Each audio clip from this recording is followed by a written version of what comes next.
علیکم ورحمۃ اللہ نحمدہ ونصلی علی رسولہ الکریم اما بعد فاعوذ باللہ من الشیطان الرجیم بسم اللہ الرحمن الرحیم رب اشرح لی صدری ویسرنی امری واحلل عقدۃ من لسانی یفقہوا قولی۔ بسم اللہ الرحمن الرحیم۔ سورۃ الانبیاء آیت نمبر 1 سے اقتربا قریب آ گیا ہے، للناسی لوگوں کے لیے، حسابہم ان کا حساب، یعنی لوگوں کے حساب کا وقت قریب آ گیا ہے، وہم فی غفلتن اور وہ غفلت میں ہیں، یعنی ان کے حساب کا وقت قریب ہے اور وہ غفلت میں پڑے ہوئے ہیں، موردون منہ موڑے ہوئے ہیں۔ تو لوگوں کے حساب کا وقت قریب آ پہنچا ہے جبکہ وہ ابھی تک غفلت میں منہ موڑے ہوئے ہیں، اور یہاں پر حساب سے مراد دراصل یہ ہے کہ قیامت کا وقت قریب آ گیا ہے۔ اور جیسے قیامت کی نشانیوں میں بھی آپ جانتے ہیں نا کہ رسول صلی اللہ علیہ وسلم یعنی آخر الزمان کی بعثت ہی اس بات کی علامت ہے کہ زمین میں بنی آدم کی آبادی کا آخری دور چل رہا ہے، ٹھیک ہے۔ اور ایک دفعہ رسول اللہ صلی اللہ علیہ وسلم نے اپنی شہادت کی اور وسطی انگلی کی طرف اشارہ کر کے فرمایا کہ میں اور قیامت ایسے ہی ہیں جیسے یہ 2 انگلیاں۔ یہ بخاری کتاب الرقاق کی حدیث ہے جو کہ آئی ہے کہ یعنی میں اور قیامت، یعنی یہ کہ یہ 2 پاس پاس ہی ہیں۔ تو نبی صلی اللہ علیہ وسلم کی بعثت تو آ گئی، تو قیامت کا وقت بھی قریب ہی ہے۔ اور ویسے بھی آپ دیکھیں کہ ہر آنے والی چیز قریب ہی ہوتی ہے۔ زندگی میں ہم اس کا مشاہدہ کتنی ہی دفعہ کرتے ہیں کہ اگر ہماری زندگی میں کسی بچے کا نکاح آ رہا ہے یا کوئی ایون یہ کہ بعض اوقات خواتین حاملہ ہوتی ہیں تو بچہ پیدا ہونے والا ہوتا ہے، یا اور بے شمار ایسی چیزیں ہوتی ہیں، تو وہ آنے والا وقت آ ہی جاتا ہے، ٹھیک ہے۔ اور اسی طرح اگر ہم میں سے ہر شخص، ظاہر ہے اللہ نہ کرے کہ قیامت کو دیکھے، کیونکہ قیامت اشرار پر نافذ ہوگی، یعنی سب سے برے لوگوں پر، تو لیکن ہم میں سے جو بھی شخص مرتا ہے تو جو مرتا ہے تو سمجھو کہ اس کی قیامت قائم ہو گئی، کیونکہ مرتے کے ساتھ ہی عمل کا وقت ختم ہو جاتا ہے اور جزا کا یا حساب کا وقت شروع ہو جاتا ہے۔ تو یعنی یہ بات کہ ایک تو یہ کہ قرب قیامت کی طرف بھی اشارہ ہو سکتا ہے، اور دوسرا یہ کہ ان کی موت کا وقت قریب ہے، کیونکہ موت کے ساتھ ہی ان کا حساب اور جزا و سزا کا معاملہ شروع ہو جائے گا، ٹھیک ہے۔ تو اور لیکن یہ یاد رکھیں کہ جو حساب کتاب موت کے وقت ہوگا وہ قیامت کی نسبت بہت ہلکا پھلکا ہوگا، یعنی قیامت کی جو دہشت ناکی ہے اور اس کی جو ہولناکی ہے وہ بہت زیادہ ہے۔ اسی طرح جیسے ہم جو بھی اقوام جن پر اللہ تعالیٰ کا غضب نازل ہوا اور وہ مر گئے، وہ آگ پر پیش تو کیے جاتے ہیں، لیکن اصل تو وہ جب اٹھیں گے تو وہ اس دن وہ کہہ رہے ہوں گے کہ ہمیں ہماری خوابگاہوں سے کس نے جگا دیا، اور پھر قیامت والے دن حکم ہوگا کہ ان کو آگ میں داخل کرو، ٹھیک ہے۔ تو اور آپ صلی اللہ علیہ وسلم کا ارشاد مبارک بھی ہے کہ من ماتا فقط قامت قیامتہ، کہ جو شخص مر گیا اس کی قیامت قائم ہو گئی۔ اور یہاں پر آ رہا ہے وَهُمْ فِي غَفْلَةٍ مُعْرِضُونَ، دراصل یہ عمل کی بات ہے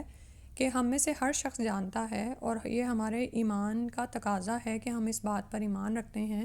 کہ ہمیں ایک دن مرنا ہے، اور دنیا دارالعمل ہے اور یہ ختم ہو جانے والی ہے، یعنی جو وقت ہمیں اس دنیا میں دیا گیا ہے، جو متاع ہمیں دیا گیا ہے اور جو ٹھکانہ ہمیں دیا گیا ہے، جو سورہ البقرہ میں ہم نے پڑھا تھا نا کہ 3 چیزیں ہمیں دی گئی ہیں، وہ سب ختم ہو جانے والا ہے، ہم سے لیا جانے والا ہے۔ تو لیکن ہم کیا ہے کہ ہم بھول جاتے ہیں، ہم بھولے رہتے ہیں۔ تو یہاں پر یہی بتایا جا رہا ہے کہ لوگوں کے حساب کا وقت تو قریب ہی ہے، لیکن وہ غفلت میں اعراض کیے ہوئے ہیں، منہ پھیرے ہوئے ہیں، ٹھیک ہے۔ اور یا تو کافر ہیں کہ مانتے ہی نہیں ہیں، بار بار ان کو بتایا جاتا ہے کہ تم اس زندگی میں امتحان کے لیے بھیجے گئے ہو اور ایک دن آنا ہے جب تمہیں جزا و سزا دی جائے گی۔ اور یا پھر وہ مسلمان بھی جو کہ، اور ہم میں سے ہر شخص ہی دیکھیں کہ قیامت والے دن بہت سارے لوگ حسرت میں اسی لیے مبتلا ہوں گے کہ جن کاموں کے لیے بھیجے گئے تھے وہ کام کر کے نہیں وہاں پہنچے، ٹھیک ہے۔ تو اسی طرح زندگی میں ہم ایمان تو لے آئے ہیں، لیکن جب عمل کا وقت آتا ہے تو بہت سے کاموں کو ہم اگنور کیے رکھتے ہیں، ان سے منہ پھیر لیتے ہیں اور پاس سے گزر جاتے ہیں، یعنی بہت ساری ہم نے کمٹمنٹس ہم نے کی ہوتی ہیں کہ مجھے یہ کام کرنا ہے، یہ کام کرنا ہے، لیکن غفلت ایسی ہے، سستی ہے، کاہلی ہے، یا احساس نہ ہونا ہے کہ وہ وقت گزرتا چلا جا رہا ہے، صلاحیتیں کسی اور جگہ پر ضائع ہو جاتی ہیں، مال و متاع کہیں اور لگ جاتا ہے، اور وہ جو کام ہم نے اپنے ذمے لیے ہوئے ہوتے ہیں وہ وہیں کے وہیں رہ جاتے ہیں، وہ ذمہ داریاں وہیں پہ ہی رہ جاتی ہیں، اور انسان کل پہ ڈالتا رہتا ہے، اچھا کل کر لوں گا، کل کر لوں گا. یا اسی طرح دنیا میں انسان اس طرح سے پڑا ہوا ہوتا ہے کہ فلاں اولاد کا یہ کام رہ گیا، میں وہ کر لوں تو پھر اس کے بعد ٹھیک ہے بچے بڑے ہو جائیں تو پھر میں یہ کر لوں گی. یہاں یہ کہ ابھی تو ہم جاب کر رہے ہیں، کاروبار بڑی عروج پر ہے، یہ تھوڑا اس وقت تو کمانے کے دن ہیں، ٹھیک ہے. تو ہم میں سے ہر شخص اپنے لیے اس میں سے عمل کی پوائنٹ لے سکتا ہے کہ لوگوں کے حساب کا وقت تو قریب ہی ہے، اور اس ہمارا کیا حال ہے کہ ہم غفلت میں اراض کیے ہوئے ہیں، اس دن کو بھولے ہوئے ہیں جس دن ہمیں اپنے اعمال کی جزا و سزا ملنی ہے، ٹھیک ہے. تو جب بھی یعنی زندگی میں تھوڑا سا بھی لمحہ ملے، جو کام آپ کر رہے ہوتے ہیں نا، باشعور مومن یہی ہوتا ہے کہ وہ شعوری طور پر سوچتا ہے کہ میرا یہ 1 گھنٹہ کہاں پر گیا، ٹھیک ہے. اگر آپ شعوری طور پر نہ سوچیں تو 10 سے 11 بجتے ہیں، 11 سے 12 بج جاتے ہیں اور پتہ بھی نہیں چلتا. اب یہ دیکھیں کہ یہ جو 10 سے 11 کا ٹائم ہم نے رکھا ہوا ہے، یہ ہمیں پتہ ہوتا ہے کہ ہم نے پڑھنا ہے، تو ہم اس میں پڑھ لیتے ہیں، کتنی ہی آیات ہو جاتی ہیں الحمدللہ. لیکن یہی وقت جب 11 سے 12 ہوتے ہیں تو سستی میں گزر جاتے ہیں، کاہلی میں گزر جاتے ہیں، اور اس سے آگے سو آن پورے دن کے پورے 24 گھنٹوں میں. اور اس میں بھی آپ یہ دیکھیں کہ ہمارے لیے کام کا وقت تو تھوڑا ہی ہوتا ہے، کیونکہ ہم انسان ہیں، ہمارے ساتھ اتنی ساری ضروریات بھی لگی ہوئی ہیں، نیند بھی ہے اور کھانا پینا بھی ہے، اور اسی طرح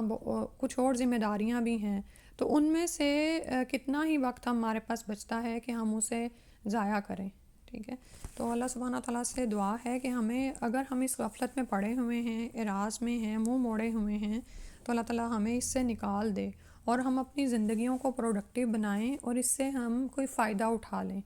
ٹھیک ہے. اور پھر یہ ہوتا ہے کہ غفلت یہ بھی ہوتی ہے نا کہ یا تو ہم شعور رکھتے نہیں ہیں، اور پھر یہ کہ اگر ہم شعور رکھنا بھی چاہتے ہیں تو بعض اوقات یعنی رکاوٹیں اتنی ہیں ماحول میں، یا یہ کہ اسی طرح شیطان ہمیں اتنا زیادہ ڈسٹریکٹ کرتا ہے کہ بعض اوقات ہم کسی چیز کو لے کے، اور خاص طور پر عورتیں، کہ کسی چیز کو لے کے ہم ہر وقت اسی کو ہی سوچتے رہتے ہیں. کوئی مستقبل میں آنے والا کام ہے یا ہماری ماضی میں کوئی چیز ہو گئی ہے. یوزلی کیا ہوتا ہے کہ ہم یا تو ماضی کے غم میں مبتلا رہتے ہیں یا مستقبل کے اندیشے ہمیں لگے رہتے ہیں کہ پتہ نہیں کیا ہو جائے گا. تو اس کی وجہ سے کیا ہوتا ہے کہ ہم حال میں نہیں ہوتے، جو کام ہم کر رہے ہیں اس کو اچھے طریقے سے سر انجام نہیں دیتے ہیں، ٹھیک ہے. اور یا پھر یہ کہ وہ کام کرتے ہی نہیں ہیں، وہ ذمہ داریاں ہم سے کہیں رہ ہی جاتی ہیں. بعض اوقات کچھ خواتین پر ایسی کیفیت آتی ہے کہ وہ اپنی زندگی میں ماضی میں اگر کچھ ہو گیا ہے تو اسی کے شکوے میں پڑی ہوئی ہیں اللہ کے ساتھ، اور یا پھر یہ کہ مستقبل کا کوئی اندیشہ انہیں ستا رہا ہے، کوئی رزق کی تنگی ہے یا کوئی ایسی چیز ہے، تو اس کے پیچھے وہ اتنی ہلکان ہوتی ہیں کہ اپنے فرائض سے بھی کوتاہی برت رہی ہوتی ہیں. یعنی نمازوں کے اوقات گزر رہے ہوتے ہیں لیکن وہ نمازیں نہیں پڑھ رہی ہوتی، ٹھیک ہے. تو ہم میں سے ہر شخص کو دیکھنے کی ضرورت ہے کہ ہم غفلت میں تو نہیں پڑے ہوئے ہیں، اور جو ہماری خاص طور پر اللہ کی طرف سے ہم پر جو فرائض عائد ہوتے ہیں، نماز ہے، روزہ ہے، روزے اگر ہمارے رہتے ہیں تو ان کو پورا کرنا ہے. آپ دیکھیں اگلے روزے بھی آنے کا وقت آ چکا ہے نا، اور اگر آپ کے پچھلے ابھی قضا شدہ رہتے ہیں تو ان کی قضا پوری کرنی ہے. اسی طرح زکوٰۃ کا معاملہ ہے تو اس کو بھی بعض اوقات کچھ لوگ پینڈنگ کیے رکھتے ہیں. کس دن کے لیے ہم اٹھائے رکھتے ہیں؟ کیا ہمیں کوئی امید لگی ہوئی ہے کہ ہم سالہ سال ہی زندہ رہیں گے؟ اور اگر سالہ سال بھی زندہ رہیں گے تو ایک وقت تو آئے گا کہ سال بھی گزر ہی جائیں گے، ٹھیک ہے. اسی طرح یعنی اگر کسی پر حج ہے تو وہ پھر اس کو دیکھے کہ کیا اس پر فرض ہو چکا ہے.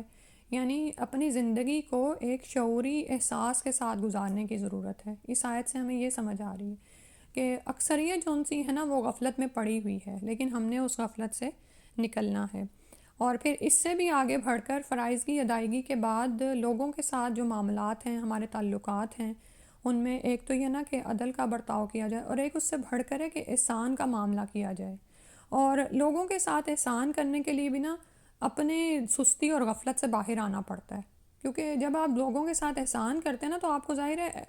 زیادہ وقت چاہیے ہوتا ہے، ایکسٹرا ٹائم چاہیے ہوتا ہے. تو اگر آپ اپنے ہی ذات کے دکھوں میں ہر وقت پڑے ہوئے ہیں تو پھر آپ لوگوں کے بھی کسی کام کے نہیں ہیں، ٹھیک ہے. اس کے بعد فرمایا ما یاتیہم، نہیں آتی ان کے پاس، من ذکرن کوئی ذکر یا نصیحت، من ربہم ان کے رب کی طرف سے، محدثین نہیں،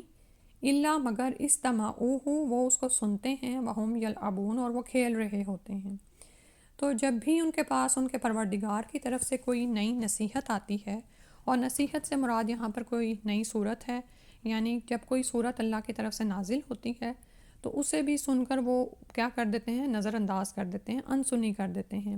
وہم یلعبون اور وہ کھیل رہے ہوتے ہیں، اور کھیلنا کیا ہے کہ اگر بچے ہیں تو واقعی کھیل میں ہی لگے ہوئے ہیں، لیکن اگر بڑے بھی ہیں تو دنیا کے کاروبار اور مشاغل میں ایسے منہمک ہیں کہ آیات الہی میں غور و فکر کرنے کی انہیں فرصت ہی نہیں ملتی، یا پھر وہ اس کی ضرورت اور اہمیت کو ہی نہیں سمجھتے، ٹھیک ہے، بس دنیا کے دھندوں میں ہی مست رہتے ہیں، میرا کاروبار، میری جاب، میری لائف، میرا لائف پیٹرن، یا پھر یہ کہ میری صحت، اور یہ تمام چیزیں بھی بعض اوقات کیا ہوتا ہے کہ انسان کو کی نیکیوں کی راہ میں رکاوٹ بن جاتی ہیں، ٹھیک ہے۔ بہت سے لوگ نمازیں کیوں نہیں ادا کر پاتے، نہیں ہماری نیند پوری نہیں ہوگی تو ہم جاب پہ کیسے پہنچیں گے، اور وہ سوئے رہتے ہیں نمازوں کے وقت، ٹھیک ہے۔ اور یعنی دنیا کے کاروبار اور مشاغل میں انسان ایسا منہمک ہے کہ بھولا ہوا ہے کہ اس کے حساب کا وقت قریب آ رہا ہے، اور وہ کھیل میں پڑا ہوا ہے، کاروبار میں، مشاغل میں۔ اللہ سبحانہ و تعالیٰ نے ہمارے دل پیدا فرمائے کہ یہ غور و فکر کریں، نصیحت سے یعنی نصیحت پر کان دھریں، لیکن آپ یہ دیکھیں گے دل بھی تو ایک ہی کام کر سکتا ہے نا۔ اب یہاں تو وہ غور و فکر کرے گا، لیکن اگر وہ یلعبون میں ہے، کھیل کود میں پڑا ہوا ہے، تو پھر وہ کیا غور و فکر کرے گا۔ تو جو بھی کوئی نئی صورت آئے، نئی بات ان کو بتائی جائے، نئی نصیحت ان کے پاس آئے، وہ انسنی ہی کرتے ہیں اور وہ کھیل میں ہی لگے ہوئے ہوتے ہیں۔ لاہیۃ قلوبہم ان کے دل غافل ہیں، پھر غفلت کا ہی لفظ آیا ہے، اور لاہیہ کا لاف میں پڑے ہوئے ہیں، یعنی ایسا مشغلہ جو ان کو اپنے ذمہ داریوں کی ادائیگی سے مشغول کر دے، یعنی وہ بھول جائیں کہ انہوں نے کوئی کام بھی کرنا تھا۔ بچے ہوتے ہیں نا کہ آپ کو پتہ ہوتا ہے کہ بچوں نے کھانا کھانا ہے، اس وقت ان کے سونے کا ٹائم ہے، اب ان کے اسکول جانے کا ٹائم ہے، لیکن وہ کسی ٹیبلٹ پہ بیٹھ جائیں گے، کسی کھیل میں بزی ہو جائیں گے، تو ان کو بھول ہی جاتا ہے کہ انہوں نے کھانا بھی کھانا ہے۔ یا یہ کہ ہمارا بھی یہی حال ہے، لاہیۃ قلوبہم کیا ہوتا ہے کہ ہم کسی مشغلے میں ایسے پڑے ہوئے ہوتے ہیں کہ اذان ہو رہی ہوتی ہے اور ہم اگنور کر دیتے ہیں، اس کے بعد نماز کا وقت گزر جاتا ہے اور ہمیں ہوش ہی نہیں آتا، ٹھیک ہے۔ تو کوئی بھی ایسا مشغلہ جو آپ کے دل کو غافل کر دے اور آپ اپنی ذمہ داری کو ہی بھلا بیٹھیں، تو کیا ہے کہ وہ لہو میں آ جائے گا نا۔ تو لاہیۃ قلوبہم ان کے دل غفلت میں ہیں، لہو میں پڑے ہوئے ہیں، بزی ہیں۔ وَأَسَرُّ النَّجْوَىٰ اور انہوں نے چھپائی سرگوشی، الَّذِينَ ظَلَمُوا وہ لوگ جنہوں نے ظلم کیا۔ اور یہ یہاں پر جون سا یہ جو ظالم خفیہ مشورے کرتے ہیں نبی صلی اللہ علیہ وسلم کے لیے آ رہا ہے، اور قریش مکہ کی طرف اشارہ ہے۔ هَلْ هَٰذَا إِلَّا بَشَرٌ مِثْلُكُمْ نہیں ہے یہ مگر ایک انسان ہی تمہارے جیسا۔ أَفَتَأْتُونَ السِّحْرَ کیا بھلا تم آتے ہو جادو کو، وَأَنْتُمْ تُبْصِرُونَ اور تم دیکھتے ہو۔ ان کے دل تو اور باتوں میں منہمک ہیں، اور یہ ظالم خفیہ مشورے کرتے ہیں کہ کیا یہ تمہارے جیسا انسان ہی نہیں، پھر تم دیکھتے بھالتے اس کے جادو میں کیوں پھنستے ہو، ٹھیک ہے۔ تو قریش مکہ کا یہاں پر ساتھ ہی ذکر آ رہا ہے کہ یہ قرآن کی دعوت کے شدید مخالف تھے، لیکن اس کے انداز بیان، فصاحت و بلاغت اور جادو کی سی تاثیر کے وہ خود بھی معترف تھے، یعنی اس کا اعتراف کرتے تھے، اور قرآن کو وہ جادو اسی لیے کہتے تھے کہ یعنی یہ مسحور کر دیتا تھا ان کو، ٹھیک ہے۔ اور اس جادو کو روکنے کا طریقہ انہوں نے شروع میں تو یہ اختیار کیا کہ سب قریشی سرداروں نے مل کر یہ معاہدہ کیا کہ جب تک ہو سکے، جہاں تک ہو سکے قرآن کے سننے اور پڑھنے پر پابندی لگا دی جائے۔ سننے پر پابندی تو انہوں نے اپنے آپ پر بھی لگائی ہوئی تھی، لیکن حالت ان کی یہ تھی کہ خود بھی اس پابندی کو نبھا نہیں سکے، چوری چھپے قرآن سن لیتے تھے، کیونکہ ان کے دل اور ان کے کام قرآن کی لذت سے محفوظ ہونا چاہتے تھے۔ چنانچہ ایک دفعہ 3 سردار رات کے وقت کعبہ کے گیٹ کھڑے ہو کر آپ کا قرآن سن رہے تھے، بعد میں یہ راز فاش ہو گیا تو ان میں سے ایک سردار نے ابو جہل سے پوچھا کہ جو قرآن تم نے سنا ہے اس کے متعلق تمہارا کیا خیال ہے؟ اس نے اس سوال کا صحیح جواب دینے کے بجائے رخ کو دوسرا طرف موڑ دیا اور کہا کہ ہم اور بنی عبد مناف سب باتوں میں ایک دوسرے کے ہم پلہ تھے، اب ہم ان کے نبی کو تسلیم کر کے ان کی اس برتری کو کیسے تسلیم کر سکتے ہیں؟ تو ابو جہل کے اس جواب سے دو باتوں کا صاف طور پر پتہ چلتا ہے. ایک یہ کہ سب قریشی سردار قرآن کی تاثیر سے متاثر تھے، ٹھیک ہے، اور ان کو یہ چیلنج بھی دیا گیا تھا نا کہ اگر تم یہ کہتے ہو کہ یہ انسان کا کلام ہے، جس طرح اس آیت میں بھی آ رہا نا کہ تم ایک ہمارے ہی جیسے تو انسان ہو، تو ان کو چیلنج دیا گیا تھا کہ اگر تمہیں لگتا ہے کہ یہ انسان کی طرف سے بنایا گیا ہے تو تم بھی ایک ایسی ہی سورہ بنا کے لے آؤ، یا ایک 10 آیتیں ہی لے آؤ، ٹھیک ہے، یا اس جیسا ایک مثل یا اس جیسا ایک قرآن لے آؤ. تو لیکن کیا تھا کہ یہ جھٹلانے میں پڑے ہوئے تھے، مان گئے تھے لیکن اس کو جھٹلا رہے تھے. اور یہاں پر ابو جہل کے بیان سے یہ پتہ چل رہا ہے کہ نبی صلی اللہ علیہ وسلم کی نبوت کو تسلیم کرنے میں ان کو مسئلہ کیا تھا کہ صرف حسد آڑے آ گیا تھا کہ ہم اور بنی عبد مناف سب باتوں میں تو ایک دوسرے کے ہم پلہ تھے، اور اب یہ کہتے ہیں کہ ہمارے اندر نبی بھی آ گیا ہے تو ہم ان کی یہ برتری کیسے تسلیم کر لیں. سبحان اللہ. اب یہاں پر آپ یہ دیکھیں کہ انسان یعنی کہ اپنے فائدے کی چیز سے کیسے رک جاتا ہے نا، کیسے انا اس کے آڑے آ جاتی ہے، اور یہ احساس کہ میں کمتر ہو جاؤں گا دوسرے کی بڑائی تسلیم کر کے، اور وہ بڑائی جو اللہ سبحانہ و تعالیٰ نے اس کو ان کو دی ہوئی تھی، یعنی نبی صلی اللہ علیہ وسلم کو. تو اور یہاں پر یہ جو آ رہا ہے نا کہ وَأَسَرُّ النَّجْوَ الَّذِينَ ظَلَمُوا، اور انہوں نے چپکے کی سرگوشیاں، وہ لوگ جو ظلم کرنے والے تھے. یہ آپ یہ دیکھیں کہ جب انسان کسی چیز پر متفق نہیں ہوتا نا، یعنی اس کی مختلف رائے ہوتی ہے، تو وہ پھر اسی طرح چپکے باتیں کر رہا ہوتا ہے، نہیں یہ یا یہ بات ہوگی. تو ان کا بھی یہ حال تھا کہ مختلف وجوہات تھیں جس کی وجہ سے یہ نبوت کا انکار کر رہے تھے، ٹھیک ہے، اور کسی ایک بات پر متفق نہیں تھے. کبھی یہ کہتے تھے کہ یہ ایک جادو بیان ہے، کبھی نبی صلی اللہ علیہ وسلم کو جھوٹا کہتے، اور جھوٹ اور شاعری جو ہے کبھی شاعر کہتے تھے، اور اسی طرح یہاں پر یہ کہنے لگے کہ یہ تو تمہاری طرح کا ایک انسان ہے. تو یہ تمام چیزیں کیا تھیں، اور بعض اوقات ان کے بیانات آپس میں بھی ایک دوسرے سے نہیں تھے مل رہے ہوتے، اور اس کی جو یعنی کہ جھوٹ ہونا تھا وہ ثابت ہو رہا ہوتا تھا. تو اسی لیے آ رہا ہے کہ آپس میں اس طرح کی سرگوشیاں کرتے تھے کہ دیکھو یعنی اس کے بارے میں ہم کیا بات کریں کہ لوگوں کو بھی اس سے متنفر کر دیں، ٹھیک ہے. تو بعض اوقات یہ بات کرتے تھے کہ آپ ایک انسان ہی تو ہیں، اور بعض اوقات اس کے علاوہ بھی بہت ساری وجوہات تھیں. اور اس میں یہ جو کہتے تھے نا کہ نبی صلی اللہ علیہ وسلم کو نعوذ باللہ جھوٹا کہتے تھے یا شاعر کہتے تھے، تو ان کے ہاں شاعری کا معیار یہ تھا کہ سب سے عمدہ شعر وہ ہوتا ہے جو جھوٹ پر مبنی ہو. کیونکہ آپ آج بھی دیکھیں گے، آج بھی جو شاعری وغیرہ کی جاتی ہے اور اس میں جو زمین آسمان کے کلابے ملائے جاتے ہیں، آسمان سے تارے توڑ کر لانے کی باتیں کی جاتی ہیں، وہ سب کچھ کیا ہوتا ہے، جھوٹ پر ہی مبنی ہوتا ہے نا، ٹھیک ہے. تو رسول اللہ صلی اللہ علیہ وسلم کی نبوت کو نہ ماننے کا ایک انہوں نے یہ بھی طریقہ نکالا ہوا تھا کہ اس کو شاعری بتائیں کہ یہ بڑا جھوٹ ہے. اور اس کے علاوہ اور بھی انہوں نے بہت سارے طریقے نکالے ہوئے تھے، اور اپنے بچوں اور عورتوں پر بھی پابندی لگائی ہوئی تھی. اب یہاں پر یہ کہہ رہے ہیں افتأتون السحر وانتم تبصرون، کہ تم جانتے بوجھتے ایک جادو کے اثر میں آ جاتے ہو حالانکہ تم اس کو دیکھ رہے ہوتے ہو.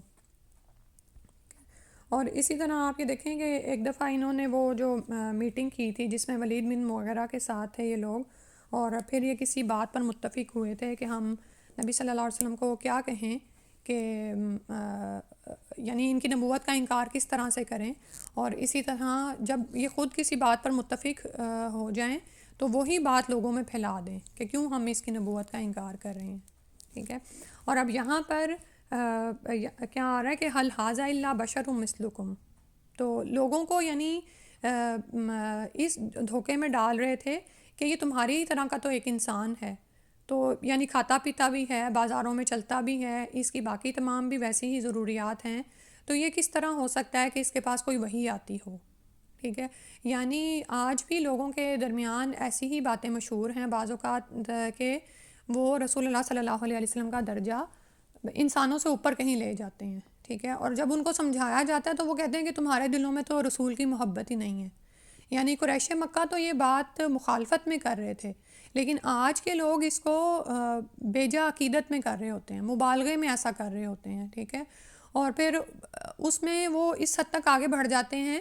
کہ نبی صلی اللہ علیہ وسلم کو انسان تصور کرنا یا یہ کہ ان کی سنتوں پر عمل کرنا ان کو ایک بڑی چیز لگتی ہے، ٹھیک ہے، کہ یعنی نبی تو رسول تھے اور وہ بشر، یعنی بشر کے درجے سے جب ان کو نکال دیتے ہیں نا، تو دراصل اپنی بھی جان چھڑا رہے ہوتے ہیں کہ وہ تو چونکہ ایک بڑے پائے کے رسول تھے، تو ہم ان جیسے اعمال کیسے کر سکتے ہیں، ٹھیک ہے۔ تو اللہ معاف کرے، لیکن اس میں بھی آپ یہ دیکھیں کہ جب انسان اس طرح کے مبالغے میں پڑتا ہے تو پھر آخر حد کہاں پر ہوتی ہے کہ شرک تک کر بیٹھتا ہے۔ یعنی اب میرے ذہن میں اب آج کل کی جو ریسنٹ ہی آ رہی ہے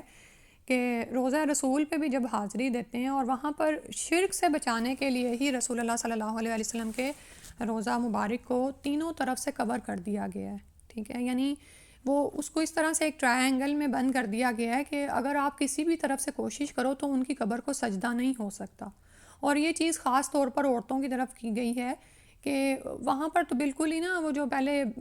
جالیاں سے لگی ہوئی تھیں وہ بھی بند کر دی گئی ہیں، یعنی کوئی شرک کی آمیزش یا اس کا کوئی بھی وہ نہیں چھوڑا گیا، لیکن اس کے باوجود بھی عورتیں وہاں پر جا کر ایسی بے قرار ہوتی ہیں اور ایسے ایسے مظاہرے کرتی ہیں۔ تو اللہ تعالیٰ ہم پر رحم فرما دے۔ تو دیکھیں رسول صلی اللہ علیہ وسلم کی یہ شان ہے، یہ ان کی فضیلت ہے کہ وہ انسان ہوتے ہوئے پیغمبر تھے، کیونکہ اگر ایک فرشتے کو اللہ سبحانہ تعالیٰ رسول بنا کر بھیجتے تو اس کا ہمارے ساتھ کیا ایک تعلق ہوتا، یعنی وہ جو اعمال ہمیں کر کے دکھاتا ہم وہ کیسے کر سکتے تھے، کیونکہ فرشتوں کو اور صلاحیتیں دی گئی ہیں، وہ کسی اور چیز سے پیدا کیے گئے ہیں۔ تو اللہ سبحانہ تعالیٰ نے تو رسول اللہ صلی اللہ علیہ وسلم کو انسان بنا کر ہی ان کا مرتبہ بلند کیا، اور ان میں یعنی کہ انسان میں اور رسول میں کیا فرق ہے کہ رسول کا تعلق اللہ کے ساتھ قائم ہے، ان پر وحی آتی ہے، ٹھیک ہے۔ تو یہی تو ان کی فضیلت ہے کہ وہ انسان تھے اور انہیں ہم انسانوں کے لیے ہی اتارا گیا تاکہ ان کے عمل میں ہمارے لیے نمونہ ہو اور ہم وہ کر سکیں جو انہوں نے ہمارے لیے کر کے دکھایا، ٹھیک ہے۔ تو لیکن قریش مکہ کا بھی یہی حال تھا، اور آج بھی لوگ اس سے گمراہ ہوتے ہیں کہ رسول ایک بشر تھے یا نہیں، اور ایسی بحثوں میں پڑھ کے نعوذ باللہ من ذالک اصل دین سے ہٹتے ہیں اور دوسروں کو بھی ہٹاتے ہیں، ٹھیک ہے۔ تو اور یہاں پر پھر یہ کہ جو وحی ان پر آتی تھی رسول اللہ صلی اللہ علیہ وسلم کو، اس کو یہ جادو کہتے تھے، وَأَنْتُمْ تُبْصِرُونَ، کیونکہ یہ وہ اثر رکھتی تھی نا، وہ توحید کا واضح پیغام تھا جو ان کے دلوں پر اثر کرتا تھا، اور اس کو جادو کہہ کر جھٹلا دیتے تھے۔ پھر اس کے بعد فرمایا قَالَ، کہا ربی میرا رب یعلم القولا جانتا ہے بات کو، فی السماء آسمان میں، والارض اور زمین میں، وَهُوَ السمیع العلیم اور وہ سننے والا ہے جاننے والا ہے۔ رسول نے کہا کہ آسمان اور زمین میں جو بات بھی ہو رہی ہو میرا پروردگار اسے خوب جانتا ہے، کیونکہ وہ سب کچھ سننے والا اور جاننے والا ہے۔ یعنی یہ جو قریش مکہ آپس میں مختلف طرح کی تدابیر اختیار کرتے تھے، خود بھی دین سے رکتے تھے، لوگوں کو بھی روکنے کی کوششیں کر رہے تھے، ان کے درمیان یہ جو اوپر آیا نا اسر النجوى الذین ظلموا، آپس میں جو خفیہ مجلسیں منعقد کرتے تھے، سازشیں تیار ہوتی تھیں، تو ان کے جواب میں آپ نے ان سب باتوں کے جواب میں صرف اتنا ہی کہا کہ کوئی بھی بات خواہ کتنی ہی رازداری سے کی جائے میرا پروردگار اس سے خوب اچھی طرح واقف ہے، ٹھیک ہے۔ یعنی تمہاری ان ساری سرگرمیوں کے باوجود اللہ سبحانہ و تعالیٰ دین کے اس کام کو آگے بڑھاتے رہیں گے، اور سب کچھ اللہ سبحانہ و تعالیٰ سنتے ہیں اور جانتے ہیں، ٹھیک ہے۔ اور اس میں ہمارے لیے نا بڑا ہی وہ ابھی جیسے میں کہہ رہی تھی نا کہ ہم عورتیں بعض چیزیں لے کر اتنی پریشان ہوتی ہیں کہ ہمیں بھول ہی جاتا ہے کہ ہم پر کیا کیا ذمہ داریاں تھیں، ٹھیک ہے۔ اور یہاں پر ہمیں کیا سمجھ آ رہی ہے کہ رسول اللہ صلی اللہ علیہ وسلم کے اندر جو تحمل ہے اور جو صبر ہے وہ ایک دائی کے اندر ہونا چاہیے۔ اگر ہم رسول صلی اللہ علیہ وسلم کی پیروی میں، یعنی اگر ہم بطور علماء کی صف میں شامل ہونا چاہتے ہیں، انبیاء کے وارث بننا چاہتے ہیں، تو ہمیں وہ حکمتیں سیکھنی پڑیں گی، اور وہ جو اوصاف ہے نا، اوصاف حملۃ القرآن، یعنی قرآن کو پڑھنے والے، قرآن کو سمجھنے والوں کے اندر ایک خاص اخلاق ہونا چاہیے جو ہمیں اپنے اندر لے کر آنا ہے، ٹھیک ہے۔ اور وہ یہاں پر رسول صلی اللہ علیہ وسلم کی بات سے پتہ چل رہا ہے کہ کہا کہ میرا رب تو جانتا ہے ہر بات کو آسمان اور زمین میں، ٹھیک ہے۔ تو اگر کبھی آپ کو کسی کی سازشوں کا پتہ چلے، آپ کو یہ پتہ چلے کہ آپ دین کی راہ میں کام کر رہے ہیں لیکن فلاں آپ کی راہ میں روڑے اٹکانے کے لیے بہت ساری کوششیں کر رہی ہے، یا فلاں آپ کے خلاف باتیں کرتی ہے، تو کیا ہوا، کرتی رہے، آپ نے کیا کرنا ہے، آپ تو اللہ کے دین کو پھیلا رہے ہیں نا، آپ کوئی اپنی بات کی پروجیکشن تو نہیں چاہتے ہیں. اس چیز کو بھی چیک کیا کریں کہ آپ کی بات میں اخلاص کتنا ہے، کیا آپ اپنی بات کر رہے ہوتے ہیں یا قرآن و سنت کی بات کر رہے ہوتے ہیں. ٹھیک ہے، اور جب آپ قرآن و سنت کی بات کر رہے ہیں تو لوگوں کو باتیں کرنے دیں. وہ آپ کو تو نہیں کچھ کہہ رہے، وہ تو نعوذ باللہ اللہ اور اس کے رسول کو باتیں کر رہے ہیں. ٹھیک ہے، تو انسان لوگوں کی باتیں سن کے پریشان نہ ہو اور معاملات کو اللہ کے سپرد کرے کہ میں تو اپنے رب کے ہاں جزا پانے کے لیے کام کر رہی ہوں اور وہ مجھے جزا دے گا. اس کے ہاں میرا اجر محفوظ رکھا جا رہا ہے اور مجھے اپنی راہ سے نہیں ہٹنا، مجھے لوگوں کی باتیں سن کے پریشان نہیں ہونا. اور اس بات کی نا ضرورت ہم میں سے ہر ایک کو ہوتی ہے. آپ نے جو راہ اختیار کی ہے نا اس پر ثابت قدم ہو جائیں، اپنے آپ کو بار بار یہ حوصلہ اور تسلی دیا کریں کہ میری راہ کھوٹی نہیں ہے، میں حق کی راہ پر ہوں. اگر لوگ مجھے بہکاتے ہیں، دوسری طرف بلاتے ہیں یا یہ کہتے ہیں کہ تم دیوانی ہو گئی ہو، تم نے اپنی دنیا کی آسائشیں چھوڑ دی ہیں، تم دین کی راہ پر کچھ زیادہ ہی قربانیاں دے رہی ہو، زیادہ ہی نمازیں پڑھ رہی ہو، تو آپ اپنے آپ کو بار بار سمجھایا کریں کہ یہی تو اصل راستہ ہے، یہی حق کا راستہ ہے جس سے مجھے ہٹنا نہیں ہے. ٹھیک ہے، بعض اوقات آپ یہ دیکھیں گے کہ ہم خود ہی سچے نہیں ہوتے، ہم خود ہی ہمارا شرع صدر نہیں ہوا ہوتا کہ جو کام ہم کر رہے ہیں وہی دی بیسٹ کام ہے، وہی کام ہے جس کے بدلے ہم نے اللہ کے ہاں جا کے کچھ لینا ہے. ٹھیک ہے، جبکہ لوگوں کا یہ حال ہے کہ وہ چاہے غیر شرعی اعمال کر رہے ہوں وہ اس پہ بڑے ثابت قدم ہوتے ہیں، وہ چاہے بدعات میں پڑے ہوں اس پہ بھی بڑے ثابت قدم ہوتے ہیں، پورے یقین کے ساتھ ان کاموں کو سر انجام دے رہے ہوتے ہیں اور اس حد تک اپنے پیروں پر مضبوط ہوتے ہیں کہ دوسروں کو ہلاتے رہتے ہیں، یعنی حق پر جمے ہوئے لوگوں کو ہلاتے رہتے ہیں. تو وہاں پر دیکھا کریں کہ کیا ہمارا بھی ایسا ہی حال تو نہیں ہے کہ یعنی ہم لوگوں کی باتیں سن کے شیکی ہو جاتے ہیں. یہاں پر نبی صلی اللہ علیہ وسلم کی بات سے آپ یہ دیکھیں کہ اب اوپر جو باتیں بتائی جا رہی ہیں نا یہ کوئی چھوٹی باتیں نہیں ہیں. ہر وقت نبی صلی اللہ علیہ وسلم کو یہ باتیں پتہ چلتی تھیں، ہر وقت جو بھی ان کو صورت آتی تھی قریش مکہ پر پیش کی جاتی یا ان کو کوئی نصیحت کی جاتی، کوئی نہ کوئی آگے سے بات ہی کرتے تھے. کبھی جھوٹا کہتے، کبھی کاہن کہتے، کبھی شاعر کہہ دیتے، کبھی کہتے کہ تمہارے جیسا ہی تو انسان ہے، یعنی اس کو باتھ روم کی حاجت بھی لگی ہوئی ہے، کھاتا پیتا بھی ہے، بازاروں میں بھی جاتا ہے، اور پھر جادوگر کہہ دیتے کہ لوگوں کی زندگیوں میں فساد ڈال رہا ہے. تو یعنی کہ اتنی بے شمار باتیں تھیں، پروپیگنڈے تھے کہ انسان تو ہمارے جیسا ہو تو وہ تو ہل کے رہ جائے. ٹھیک ہے، تو یہاں پر دراصل ایک اس کی بھی تربیت ہو رہی ہے، ایک دائی کی تربیت ہو رہی ہے کہ اللہ ہے نا، وہ آسمانوں اور زمین میں جو کچھ بھی ہے وہ جانتا ہے اور وہ خوب سننے والا، خوب علم والا ہے. پھر آگے فرمایا وہی انہی کی بات آ رہی ہے کہ بلکہ قالو انہوں نے کہا اضغاث احلامین، یہ تو پریشان خواب ہیں، گڑبڑ خواب ہیں، خیال ہیں. پیچھے یہ گزر چکا ہے نا سورہ یوسف میں. بلکہ افطراہ اس نے گھڑ لیا ہے اس کو، بل ہوا شاعر، بلکہ وہ ایک شاعر ہے. ٹھیک ہے، یعنی مختلف طرح کی باتیں، جیسے ابھی آپ کو بتایا نا کہ کلام حق تھا لیکن اور اس کی حقانیت کو وہ اپنے دلوں میں تسلیم کر چکے تھے، لیکن چونکہ ماننا نہیں چاہ رہے تھے تو مختلف طرح کی باتیں لے کر آتے تھے. اور یہ بھی چاہتے تھے کہ لوگوں کو یہ پتہ نہ چلے کہ ہم بے پر کی باتیں کر رہے ہیں، تو راتوں کو اٹھ کر سرگوشیاں کرتے اور آپس میں ایک پوائنٹ پر متفق ہونا چاہتے تھے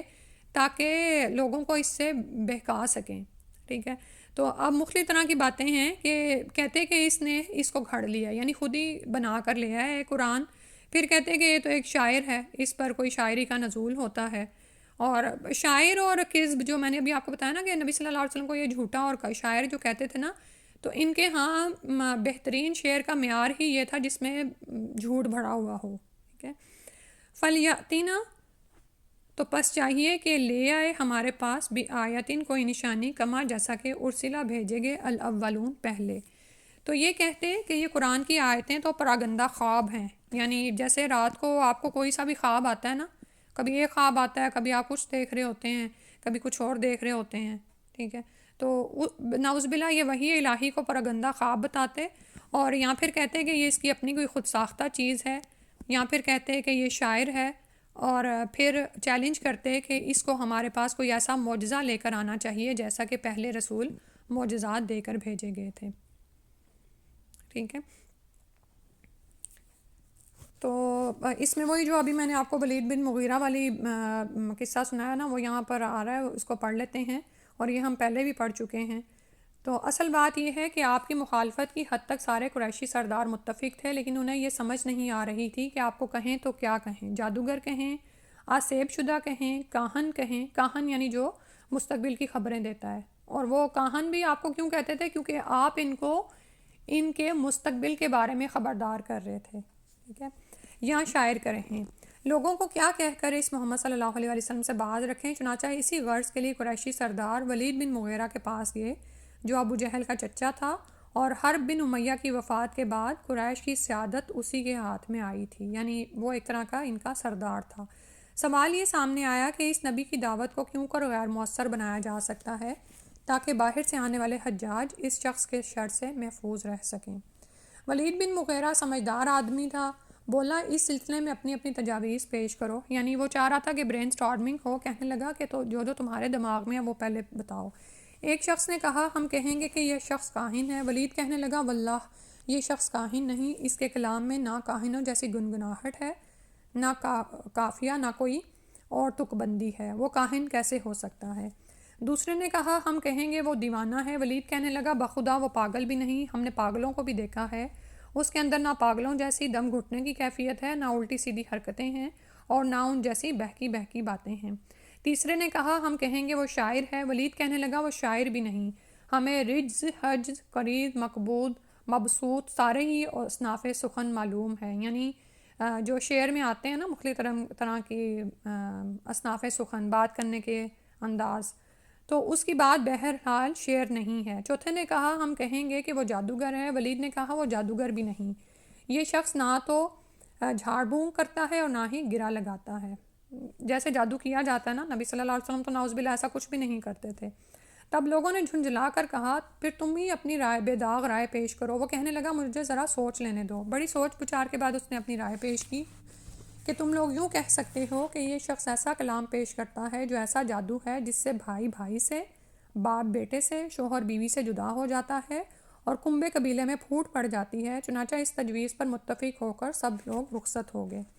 اس تجویز پر عمل درآمد کے لیے قریش نے 11 رکنی کمیٹی تشکیل دی جس کا سردار ابو لہب تھا۔ جہاں کہیں رسول اللہ صلی اللہ علیہ وسلم تبلیغ کے لیے پہنچتے وہاں ابو لہب بھی پیچھے پیچھے پہنچ جاتا اور کہتا لوگوں اس شخص کی بات پر کان نہ دھرنا، یہ بے دین ہے اور ایسا کلام پیش کرتا ہے جس سے کنبے قبیلے میں دشمنی پڑ جاتی ہے، ٹھیک ہے، کیونکہ آپ جانتے ہیں کہ رسول اللہ صلی اللہ علیہ وسلم پوری دنیا کے لیے یہ پیغام دے کر بھیجے گئے تھے، یعنی آپ صلی اللہ علیہ وسلم صرف کسی خاص امت کی طرف مبعوث نہیں فرمائے گئے تھے بلکہ تمام نوع انسانی کے لیے مبعوث فرمائے گئے تھے۔ تو قریش مکہ کے علاوہ اس کے علاوہ حج کے دنوں میں جو گروہ بھی ارد گرد سے آتے تھے نبی صلی اللہ علیہ وسلم ان کو تبلیغ کرتے تھے، اور پہلا پیغام ہی یہ دیتے تھے قولوا لا الہ الا اللہ تفلحوا، کہ کہو کہ اللہ کے سوا کوئی معبود نہیں تو تم کامیاب ہو جاؤ گے۔ تو اس میں اب یہ جو انہوں نے کمیٹی بنائی اور اس کا سردار ابو لہب تھا، تو یہ کیا کرتا تھا کہ نبی صلی اللہ علیہ وسلم کے پیچھے پیچھے لگا رہتا، آپ صلی اللہ علیہ وسلم کوئی بات کرتے اور یہ اس کے رد میں کوئی نہ کوئی بات کر دیتا، ٹھیک ہے۔ اور لیکن ہوا کیا کہ یہ جو بھی انہوں نے دشمنیاں کیں اسلام اور رسول اللہ صلی اللہ علیہ وسلم کے خلاف، ان ساری سرگرمیوں کا نتیجہ ان کی خواہشات کے برعکس ہی نکلا۔ ہوا کیا کہ اسلام اور پیغمبر اسلام کا نام پوری دنیا میں پہنچ گیا، گوشے گوشے میں پہنچ گیا، عرب کے گوشے گوشے میں پہنچ گیا، اور لوگوں میں جستجو پیدا ہو گئی کہ آخر ایسے شخص کی بات کو تو سننا چاہیے۔ تو اس طرح دشمنوں نے وہ کام کر دکھایا تھا جو کہ ہو سکتا ہے کہ یعنی دین کے پاس اس وقت جتنے مددگار تھے ہو سکتا ہے ان سے بھی نہ وہ ہوتا۔ تو سبحان اللہ، اللہ سبحانہ تعالیٰ کس طرح سے یعنی دشمنوں کی سرگرمیوں سے بھی خیر کا پہلو نکال دیتے ہیں، ٹھیک ہے۔ اسی طرح ابو لہب کے علاوہ ایک دوسرا شخص نضر بن حارث تھا، اس کا طریقہ کار ابو لہب سے بالکل جدا گانا تھا۔ ایک دفعہ وہ سرداران قریش سے کہنے لگا اے قریشیو، محمد صلی اللہ علیہ وسلم تمہارے سب سے زیادہ پسندیدہ، سچے اور امانت دار تھے، اب اگر وہ اللہ کا پیغام لے کر آئے ہیں تو تم کبھی انہیں شاعر کہتے ہو، کبھی کاہن، کبھی پاگل اور کبھی جادوگر کہتے ہو، حالانکہ وہ نہ شاعر ہے، نہ کاہن ہے، نہ پاگل ہے، نہ جادوگر ہے، کیونکہ ہم ایسے لوگوں کو خوب جانتے ہیں۔ اے اہل قریش، سوچو تم پر ایک ایسی افتاد آ پڑی ہے۔ پھر اس افتاد کا حل جو نضر بن حارث نے سوچا وہ یہ تھا کہ خود ہیرا گیا، وہاں سے بادشاہوں کے حالات اور رستم اور اسفن یار کے قصے سیکھے، ٹھیک ہے۔ اور پھر یہ بھی ابو لہب کی طرح ہر اس مقام پر جا پہنچتا جہاں پیغمبر اسلام تبلیغ کے لیے جاتے، وہاں پہنچ کر یہ اپنے قصے سنا کر لوگوں سے پوچھتا کہ آخر کس بنا پر محمد صلی اللہ علیہ وسلم کا کلام مجھ سے بہتر ہے۔ اس کی سرگرمیوں کا بھی وہی اثر ہوا جو ابو لہب کی سرگرمیوں کا ہوا تھا، یعنی ایک طرف نبی صلی اللہ علیہ وسلم کلام الہی پیش کر رہے تھے، دوسری طرف یہ مختلف یعنی کہ ایران کے بادشاہوں کے قصے بیان کرتا، یا رستم اور اسفن یار کے، ٹھیک ہے، یہ ان کے جو ہیں بڑے لوگ گزرے ہوئے ہیں۔ تو لیکن ہوا کیا کہ ایسی مخالفانہ سرگرمیوں کا بھی جو ہے انجام خیر ہی ہوا کہ لوگوں نے کمپیریزن کرنا شروع کر دیا، ٹھیک ہے، اور کلام الہی کے ساتھ تو کسی بھی چیز کو کمپیئر نہیں کیا جا سکتا نا۔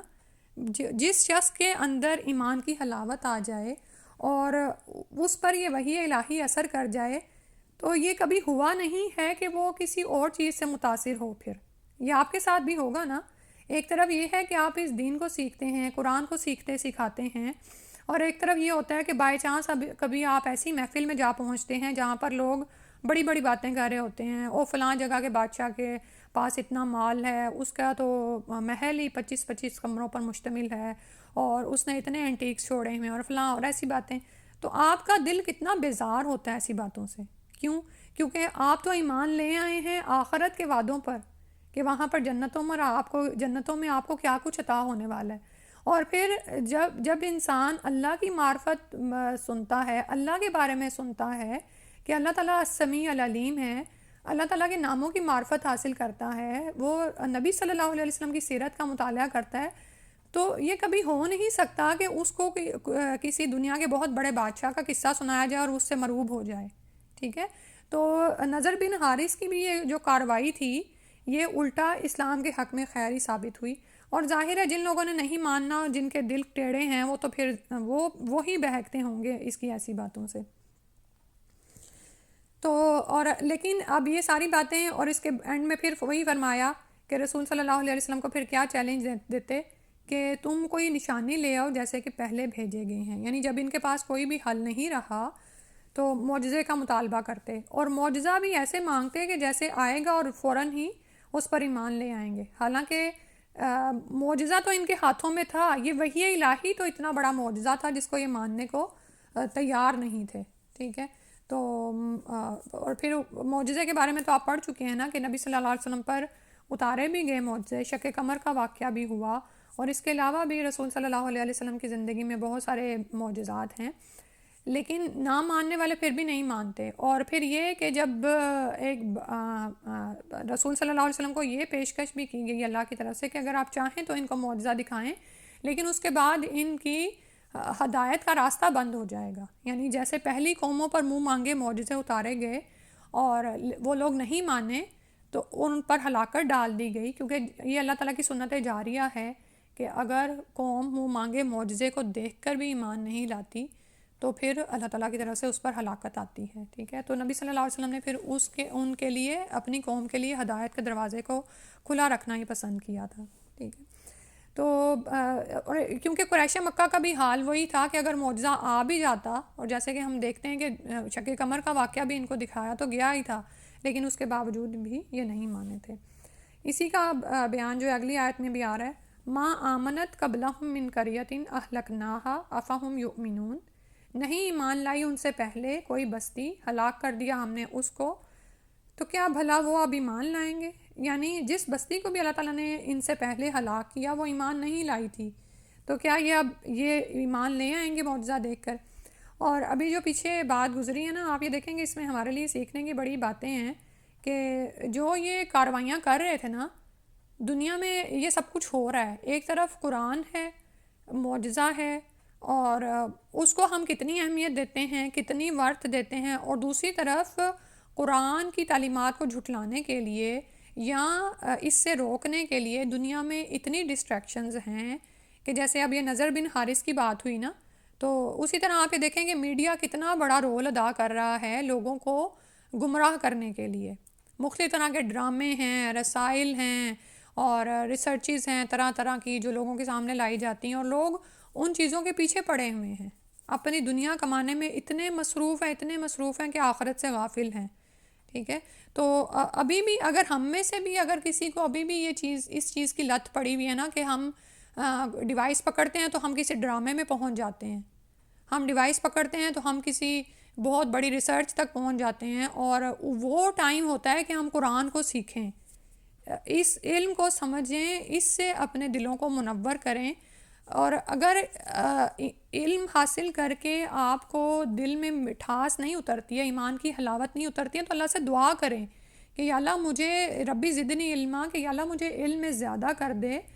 اور مجھے وہ سکون اور اطمینان عطا فرما جو علم والوں کو حاصل ہوتا ہے. ٹھیک ہے. جیسے ہمارے ہی جو سلف صالحین گزرے ہیں وہ کیا کہتے تھے کہ اگر ان بادشاہوں کو پتہ چل جائے کہ ہمارے دلوں میں کیا اطمینان ہے تو وہ اس اطمینان کو پانے کے لیے جنگ کریں.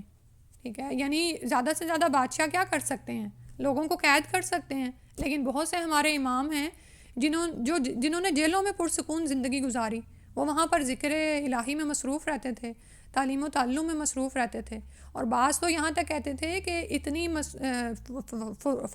فرصت کہ ہم علم حاصل کریں یہ تو ہمیں باہر بھی میسر نہیں تھی جو جیل میں آ کر ہمیں مل گئی. ٹھیک ہے. تو یعنی وہ علم حاصل کر کے جو لذت پاتے تھے، کیا ہم بھی وہ محسوس کرتے ہیں؟ کیا ہمارا بھی دل کرتا ہے کہ نبی صلی اللہ علیہ وسلم نے وہ جو حدیث ہے نا کہ کیا تم میں سے کوئی شخص یہ نہیں چاہتا کہ اس کو وہ صبح جائے اور اس کو 2 گھابن اونٹنیاں مل جائیں؟ تو صحابہ نے کہا کیوں نہیں، ہم چاہتے ہیں. تو وہ کہاں کیسے مل سکتی ہیں؟ نبی صلی اللہ علیہ وسلم نے فرمایا کہ نماز کے بعد 2 آیتیں سیکھو، یہ تو ان سے بھی بڑھ کر ہیں. یعنی اگر آپ کو کوئی کہے کہ 2 مرسڈیز لے لو آج آ کے مجھ سے،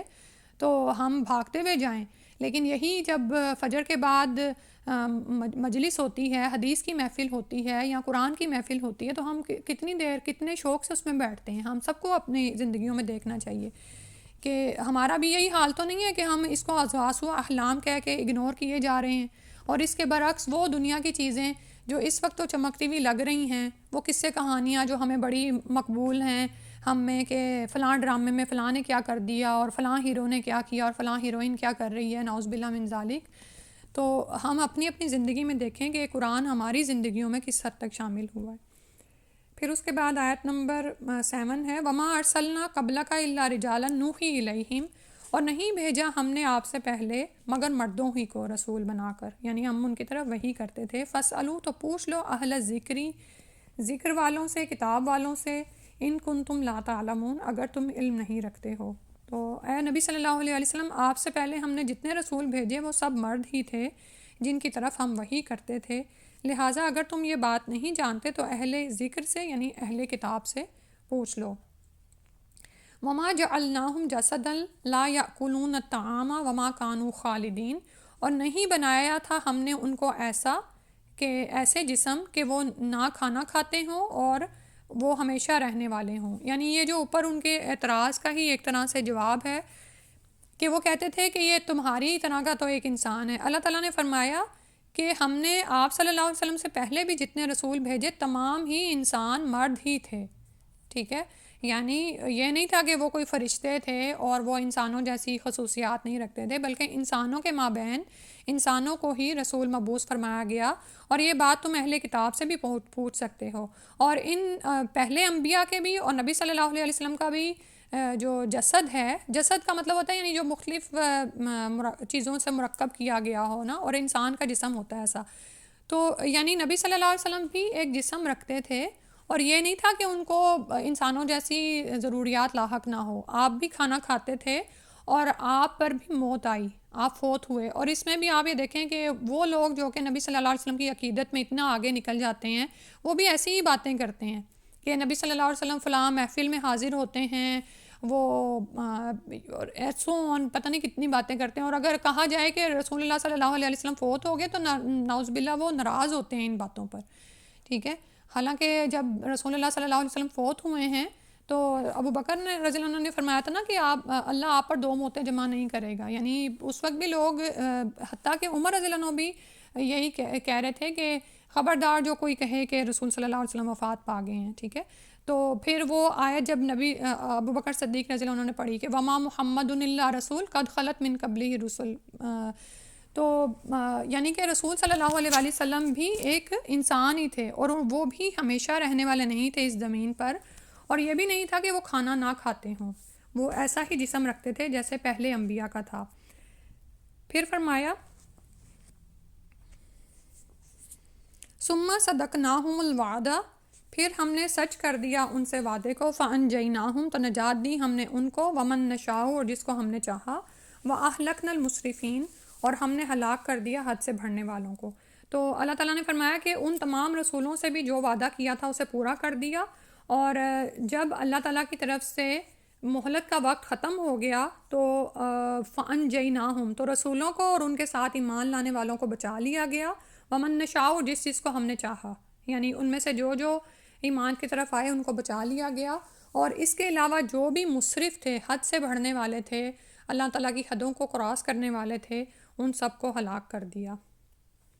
ٹھیک ہے، تو یعنی اب یہاں پر بھی یہ دراصل قریش مکہ کے لیے ایک طرح کی وارننگ ہے، اور ان کو یہ بھی کہا جا رہا ہے کہ اہل کتاب سے پوچھ لو، اگر تم رسول صلی اللہ علیہ وسلم کی بات پر ایمان نہیں لاتے ہو تو دیکھو ذرا پہلے انبیاء اور ان کی قوموں کے ساتھ کیا ہوا، کہ انبیاء اور مومنوں سے اللہ سبحانہ تعالیٰ نے نصرت اور مدد کے جو جو وعدے کیے تھے سب پورے ہوئے، اور ایسے لوگ عذاب کے وقت بچا لیے گئے، جبکہ حد سے بڑھنے والوں کو ہلاک کر دیا گیا۔ ٹھیک ہے، اور اس میں اسراف کا میں یہ سوچ رہی تھی کہ ہم میں سے ہر شخص اپنی اپنی زندگی میں دیکھے کہ کہیں ایسا تو نہیں ہے کہ ہم بھی اسراف میں پڑے ہوئے ہیں۔ بعض اوقات اللہ تعالیٰ کے حکموں سے حکم عدولی کر رہے ہوتے ہیں، یعنی آگے بڑھ رہے ہوتے ہیں، اور کہ اللہ تعالیٰ غفور و رحیم ہے، معاف کرنے والے ہیں۔ اسی طرح لوگوں کے ساتھ تعلقات میں ہم حد سے بڑھے ہوئے ہوتے ہیں اور ان کو خاطر میں نہیں لاتے۔ جو حدیں اللہ سبحانہ تعالیٰ نے ہمارے لیے مقرر کی ہیں، خواہ وہ والدین کے ساتھ معاملہ کرتے ہوئے ہو یا اپنے ازواج کے ساتھ، اس میں دیکھنا چاہیے کہ اللہ سبحانہ تعالیٰ نے اگر ہمیں ان کی رعایا میں شامل کیا ہے، یعنی جیسے مرد کا ایک درجہ بڑھایا گیا ہے یا اسی طرح والدین کے درجات بلند کیے گئے ہیں، تو ہمارا ان کے ساتھ کیسا معاملہ ہے؟ کیا ہم ان کے ساتھ معاملہ کرتے ہوئے حد سے بڑھتے ہیں، تکبر میں پڑ جاتے ہیں، سرکشی کرتے ہیں؟ اور اسی طرح جو بھی جن جگہوں پر بھی ہم جاتے ہیں، جہاں پر جاب کرتے ہیں، ایون یہ کہ آپ یہ دیکھیں کہ جب آپ سوسائٹی میں باہر ہی نکلتے ہیں تو آپ کو حدوں کو فالو کرنا ہوتا ہے، لمٹس کے اندر رہنا ہوتا ہے۔ آپ یہ نہیں کر سکتے کہ ریڈ سائن ہے تو آپ اس کو کراس کر جائیں کیونکہ آپ بہت بڑے بادشاہ بنے بیٹھے ہیں۔ ٹھیک ہے، تو اور یہ زندگی کے ہر پہلو میں ہم نے دیکھنا ہوتا ہے کہ کہیں ایسا تو نہیں کہ ہم حدوں کو کراس کر رہے ہیں، آگے بڑھ رہے ہیں، کیونکہ اسراف کے پیچھے ہلاکت آتی ہے پھر۔ ٹھیک ہے، جب انسان خود کو بڑی چیز سمجھتا ہے، اللہ کی نعمتوں کو پاتا ہے اور اللہ کا شکر ادا نہیں کرتا، اس کا تابعہ فرمان بن کے زندگی نہیں گزارتا، بلکہ نعمتوں کو پا کر متکبر ہو جاتا ہے اور خود کو بڑی چیز سمجھتا ہے، جیسے ہم دیکھتے ہیں دنیا میں کتنے بے شمار بادشاہ جو گزرے جن پر ہلاکت آئی، تو اس چیز سے بچنا چاہیے۔ پھر اس کے بعد فرمایا لقد انزلنا الیکم کتابا، البتہ تحقیق نازل کی ہم نے آپ پر، الیکم آپ کی طرف، کتاباً ایک کتاب، فیہ ذکرکم، اس میں تمہارا ذکر ہے، افلا تعقلون، کیا تم عقل نہیں کرتے ہو؟ اللہ تعالیٰ نے فرمایا کہ ہم نے تمہاری طرف ایک ایسی کتاب نازل کی ہے جس میں تمہارا ہی ذکر ہے، کیا تم سمجھتے نہیں ہو؟ تو اس میں اس قرآن میں اب اوپر سے دیکھیں یہ ساری قرآن ہی کی باتیں ہو رہی ہیں، قریش مکہ کے مختلف اعتراضات پیش کیے جا رہے ہیں، اور اسی میں آپ کو میں نے بتایا کہ عمل کی بات یہ ہے کہ آپ یہ دیکھیں کہ اب ہم جب یعنی کہ آدھے قرآن کے سے بھی آگے گزر گئے ہیں، تو ہمارے زندگیوں میں قرآن کی کیا اہمیت ہے؟ کیا ہم اس کی طرف بھاگتے ہیں، علم حاصل کرتے ہیں؟ اور اس میں کوئی نرالی داستانیں نہیں ہیں، کوئی عجیب و غریب ملک کے حالات نہیں ہیں، ان میں تو ہم ہی لوگوں کا بیان ہے، ہمارا ہی ذکر ہے، ہمارا ہی حال بیان کیا گیا ہے۔ جو آپ قرآن پڑھتے جاتے ہیں نا، آپ کو سمجھ آتی جاتی ہے کہ یہ سچ میں خالق کی طرف سے ہی اتارا گیا ہے۔ اس میں جس طرح سے لوگوں کی نفسیات بیان کی گئی ہے، ہمارے معاملات زندگی زیر بحث ہیں، تو پتہ چلتا ہے کہ ہاں بھئی یہ ہمارے پیدا کرنے والے ہی نہیں ہمارے لیے اس رہنمائی کو اتارا ہے، جو ہمارا خالق ہے جس نے ہمیں پیدا کیا ہے اسی نے ہمارے لیے یہ کلام اتارا ہے، یہ ہدایت کی کتاب اتاری ہے، ہماری فطرت اس میں بتائی گئی ہے، ہماری ساخت کیا ہے، ہمارا آغاز کیا ہے، ہمارا انجام کیا ہے۔ اب سائنس آپ کو یہ پروف کر کے بتا رہی ہے کہ جو قرآن میں انسان کے مراحل بیان کیے گئے ہیں، جسمانی حوالے سے میں بیان کر رہی ہوں کہ جس طرح کہ انسان کی پیدائش کیسے ہوئی، ٹھیک ہے، بہت سی چیزیں تو اب سائنس نے بھی آپ کو پروف کر کے بتا دیں. بالکل اسی طرح اس میں جو بھی فیہ ذکرکم، جو بھی باتیں بتائی گئی ہیں وہ سب سچ ہیں، برحق ہیں، اور جو ابھی تک نہیں نافذ ہوئیں وہ بھی نافذ ہو جائیں گی. یعنی ابھی جیسے میں کہہ رہی تھی نا کہ ایک طرف قرآن ہے اور دوسری طرف ڈرامے ہیں، اور لوگ ڈراموں میں پڑے ہوئے ہیں، اور ڈراموں میں کیا ہوتا ہے فلاں کے ساتھ کیا ہوا، فلاں کے ساتھ کیا ہوگا، اور لوگوں نے وہ بنائے ہوئے ہیں اور اتنا مال اس پہ کما رہے ہیں، اور میڈیا پہ صرف یہی چیزیں چل رہی ہوتی ہیں. اور اب ڈراموں کو تو چھوڑیں، اب اس سے بڑھ کر یوٹیوب ہے کہ اگر لوگوں نے گھر میں کوئی کھانا بھی کھایا نا تو وہ بھی پوری ایک ویڈیو بنا کے آپ کو ڈسٹریکٹ کرنے کے لیے چھوڑ دی ہے کہ آپ اس کو دیکھیں اور اپنے 5 منٹ ضائع کریں، اس کے بعد اگلی ویڈیو آپ کر دیں، اور پھر وہ یعنی کہ لگے ہی رہیں اس میں، نعوذ باللہ من ذالک. تو وقت تو وہی ہے نا، ہر ایک کو وہی 24 گھنٹے دیے گئے ہیں. تو جب اگر آپ اس طرح کی لغویات میں، جیسے اوپر بات شروع ہوئی تھی لہو سے یا لابون، کھیل میں پڑے ہوئے ہیں، تو جب انسان اس میں پڑ جائے گا تو وقت تو وہی ہے نا جو ہمیں مخصوص دیا گیا ہے، تو وہ اگر وہاں ضائع ہو جائے گا تو پھر قرآن کو سیکھنے سکھانے کے لیے کیا بچے گا، جس میں ہمارا ذکر ہے، جس میں ہمارے بارے میں بتایا جا رہا ہے. یعنی اللہ سبحانہ تعالیٰ نے تو ہمیں بتا دیا کہ تمہارا یہ آغاز ہے اور یہ انجام ہے، مرو گے تو کیا ہوگا، قبر میں جاؤ گے تو کیا پوچھے جاؤ گے، اس کے بعد حشر میں اٹھائے جاؤ گے تو کیا پوچھا جائے گا، قیامت والے دن کیا کیا تمہارے سامنے ہوگا، اور کس طرح تم اپنی انجام تک، آخری منزل تک پہنچو گے. ایک ایک چیز اس میں ہمارے لیے بیان کر دی گئی ہے. اور تمام طرح کی جو بھی ہم پر عبادات عائد ہوتی ہیں ان کا بیان ہے. اس کے علاوہ ہمارے اخلاقیات کیسے ہونے چاہیے، ہمارے اوصاف کیسے ہونے چاہیے، وہ سب کچھ بھی اس میں بتا دیا گیا ہے. اچھے برے اخلاق کو نمایاں کر کے دکھایا گیا ہے. اور پھر یہ کہ اتنی آسان فہم زبان میں ہے کہ ہم یہ نہیں کہہ سکتے کہ ہماری عقل ہی سمجھنے سے قاصر ہے، کہ یہ تو کوئی جادو ہے کہ ہمیں سمجھ ہی نہیں آتا ہے. ٹھیک ہے، تو اللہ تعالیٰ نے فرمایا کہ ہم نے تمہاری طرف ایسی کتاب نازل کی ہے کہ اگر تم کچھ بھی غور و فکر کرو، افلا تعقلون، تم کچھ غور و فکر کرو، عقل کرو، تو تمہیں پتہ چلے کہ تمہارے لیے ہی سراسر نصیحت اور بھلا ہی بھلا ہے. اللہ سبحانہ تعالیٰ ہمیں اس کتاب سے ہدایت حاصل کرنے کی توفیق عطا فرما دیں، اور ہمیں اس کے مطابق عمل کرنے کی اور لوگوں تک اس پیغام کو پہنچانے کی توفیق عطا فرما دیں.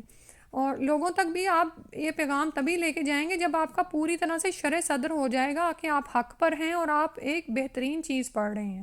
ٹھیک ہے، جس کے آگے ہوا خیر مما یجمعون، یہ ان تمام چیزوں سے بڑھ کر ہے، بہتر ہے جسے لوگ جمع کر رہے ہیں. جن سٹوریز کو، جن چیزوں کو، جس مال کو اس دنیا میں لوگ جمع کرنے کے لیے اندھا دھند ان کے پیچھے پڑے ہوئے ہیں، غفلت میں پڑے ہوئے ہیں، کھیل کود میں ڈوبے ہوئے ہیں، یہ ان تمام چیزوں سے بہتر ہے. ٹھیک ہے، تو جب ہمارا شرح صدر ہوگا نا تو پھر ہم اس کو دوسروں تک لے کے جائیں گے کہ آؤ بھائی بھلائی کی طرف، یہ ہے خیر جس کی طرف تمہیں آنا ہے. پہلی آیت سے تلاوت سنتے ہیں انشاءاللہ. بسم اللہ الرحمن الرحیم. اقترب للناس حسابهم وهم في غفلة معرضون. ما يأتيهم من ذكر من ربهم محدث إلا استمعوه وهم يلعبون. لاهية قلوبهم وأسروا النجوى الذين ظلموا هل هذا إلا بشر مثلكم أفتأتون السحر وأنتم تبصرون. قال ربي يعلم القول في السماء والأرض وهو السميع العليم. بل قالوا أضغاث أحلام بل افتراه بل هو شاعر فليأتنا بآية كما أرسل الأولون. ما آمنت قبلهم من قرية أهلكناها أفهم يؤمنون. وما أرسلنا قبلك إلا رجالا نوحي إليهم فاسألوا أهل الذكر إن كنتم لا تعلمون وما جعلناهم جسدا لا يأكلون الطعام وما كانوا خالدين ثم صدقناهم الوعد فأنجيناهم ومن نشاء وأهلكنا المسرفين لقد أنزلنا إليكم كتابا فيه ذكركم أفلا تعقلون سبحانك اللهم وبحمدك أشهد أن لا إله إلا أنت أستغفرك وأتوب إليك. السلام علیکم ورحمۃ اللہ وبرکاتہ.